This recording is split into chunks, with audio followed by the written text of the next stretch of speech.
मैं sunlight colony क्षेत्र में खड़ा हुआ हूँ और ये किलोकरी गांव से अपोजिट है। ये देखिए, इस डस्टबिन पर सबके नाम, टेलीफोन नंबर लिखे हुए हैं, हेल्पलाइन नंबर भी लिखा हुआ है, ठीक है। लेकिन कूड़े का अंबार लगा हुआ है। देखिए, अब जो भी आएगा इस पे कूड़ा, ये देखो, इस भाई साहब ने भी यहीं पे कूड़ा फेंक दिया, ठीक है। गर्मी का तापमान 45 से थोड़ा कमी होगा, 44 या 43 सेल्सियस डिग्री है आज की गर्मी का। पिछले 10-12 दिन से ये कूड़ा इतनी बुरी तरीके से सड़ रहा है। हमने अभी कंप्लेंट रजिस्टर्ड भी कराई है इसकी, कमिश्नर हाउस में भी बात करी, उनका भी बात करने का तरीका कुछ अलग ही था।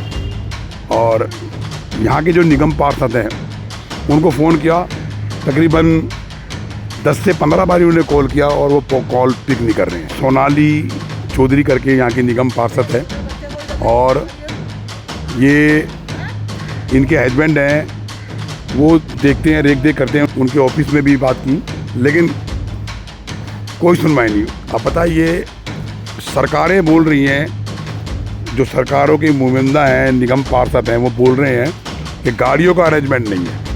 ये देखिए, सामने ही बच्चों का स्कूल है, ये किलोकरी गांव को रास्ता गया हुआ है और ये सनलाइट कॉलोनी क्षेत्र है।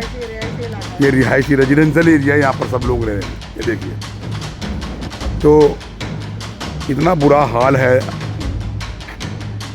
अंबार लगा पड़ा है पूरे का। और ये एक ही डस्टबिन का हाल नहीं है, जंगपुरा विधानसभा के अंदर जो कूड़े का अंबार है हर जगह पर है। ये देखिए, मैं सनलाइट कॉलोनी क्षेत्र में बैठा हुआ हूँ, जो सोनाली चौधरी के अंतर्गत आता है। यहाँ के लोगों ने उनको वोट सपोर्ट करके जनप्रतिनिधि चुना और अपनी समस्याओं को लेके वो उनके यहाँ कार्यालय में जाते हैं। कूड़े की समस्या, जैसे कि सामने कूड़ा घर है, इतना बुरा हाल है कि लोग परेशान हैं। ये हमारे भाई बैठे हैं, इनकी दुकान है यहाँ पर, बराबर में और भी दुकानें हैं परचून वगैरह की। मैं उनसे पूछता हूँ कि कितने दिन से आपके यहाँ पर ये डस्टबिन है, आपके बिल्कुल दुकान के सामने कितने दिन से कूड़ा यहाँ पर पड़ा हुआ है और कहाँ कहाँ पर आपने कंप्लेंट की है? 1 हफ्ते से पड़ा हुआ है जी ये कूड़ा। इसमें कीड़े देख लो चल रहे हैं, अभी भी जमीन पर कीड़े चल रहे हैं, कीड़े पड़ रहे हैं, कीड़े पड़ रहे हैं। और मैंने MCD में भी कंप्लेंट इसकी करी है ऑनलाइन। और DD, एक इनकी कोई कंपनी है, DDISL कंपनी है, वहाँ भी करी आपने? अब मैंने वहाँ एक कंप्लेंट वहाँ दी है। और मैं सोनाली जी के भी यहाँ ऑफिस में गया हूँ। अच्छा, आप सोनाली जी के ऑफिस में गए थे? आज मैं गया था, वहाँ मेरे को कोई बदतमीजी से बोले, फिर मैं वहाँ से चला आया। बदतमीजी से बात की आपसे? किसने बदतमीजी से बात की? मैं नहीं जानता कौन है। मतलब महिला थी या पुरुष था? नहीं, पुरुष था। क्या कह रहे थे? यूँ कह रहे अभी मैडम उठेंगी जब उनसे आप अपनी समस्या बयान।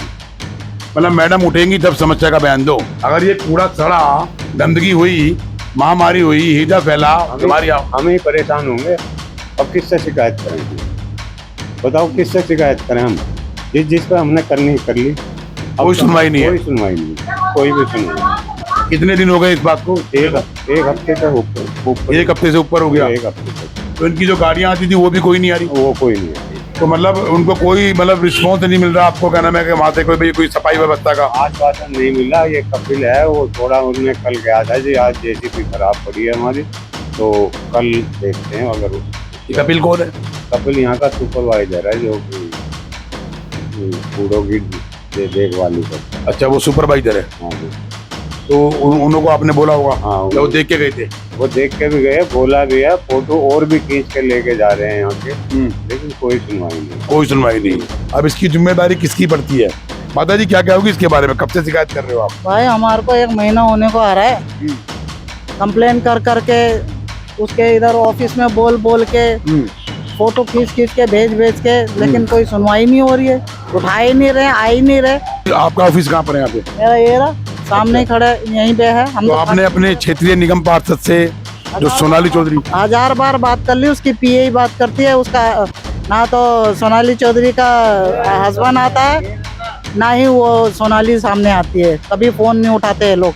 मतलब हम अपने लिए थोड़ी ना फोन कर रहे हैं, हमारे तो इतना यहाँ पे नुकसान हो रहा है। बच्चे यहाँ खेलते हैं, और ढेर का ढेर इतना जमा हो गया। अभी बारिश का मौसम है, बारिश आती है, सारा कूड़ा गंदगी सारी उधर घर में गर्मी भी बढ़ रही है बहुत तगड़ी। और 45-46 तो चल रहा है यहाँ पे दिल्ली में, और ये सड़ गया है। तो देखिए माता जी का कहना है कि यहाँ पर ये गंदगी का आलम है, कोई सुनवाई नहीं है, ना कोई निगम पार्षद सुन के राजी और ना कोई अधिकारी। बहुत बुरा हाल है और लोग परेशान हैं। अगर कोई महामारी फैली तो उसकी जिम्मेदारी और रिस्पॉन्सिबिलिटी किसकी बनेगी? क्या चाहते हो आप? भाई ये कूड़ा उठवाना, सफाई करना, या मोदी जी तो बोलते हैं स्वच्छ भारत है, तो ये कौन सा यहाँ के गली स्वच्छ नहीं है तो भारत कहाँ से स्वच्छ रहेगा? स्वास्थ्य के लिए बोलते हैं। स्वास्थ्य के लिए बोलते हैं, तो स्वास्थ्य है ही कहाँ यहाँ पे? और बीमार हो रहे हैं, जो स्वास्थ्य जो रह रहे हैं वो भी बीमार हो गए। अभी क्या चाहते हैं? अभी चाहते हैं सफाई है यहाँ के, एक एक करके। ये तो है ना, गाड़ी नहीं आ रही, घोड़े नहीं आ रहे, इन्हीं के टाइम पे नहीं आ रहे, पहले भी तो आ ही रहते हैं। जैसे ये लोग नगर पार्षद बढ़ गए तो गाड़ियाँ ही खत्म हो गई, कहाँ गई गाड़ियाँ? बेच दी है। यहाँ बंदा खड़ा नहीं हो सकता, हम तो मजबूरी में खड़े होकर इंटरव्यू दे रहे हैं यहाँ पे, क्योंकि यही हमारा ऑफिस है। कूड़े की बदबू है करके कोई नहीं आ पा रहा यहाँ पे, ना कबाड़ी की दुकान पे आ रहा, ना हमारे ऑफिस में आ रहा, ना परचून की दुकान पे कोई नहीं आ रहा, क्योंकि गंदगी इतनी है। क्या नाम है इस एरिया का? इस एरिया का किलोकरी है, C128 बटा तो है नहीं, बी है, 11-12 ऐसी है। चलो दिखाना जरा एक बार और घुमा दो।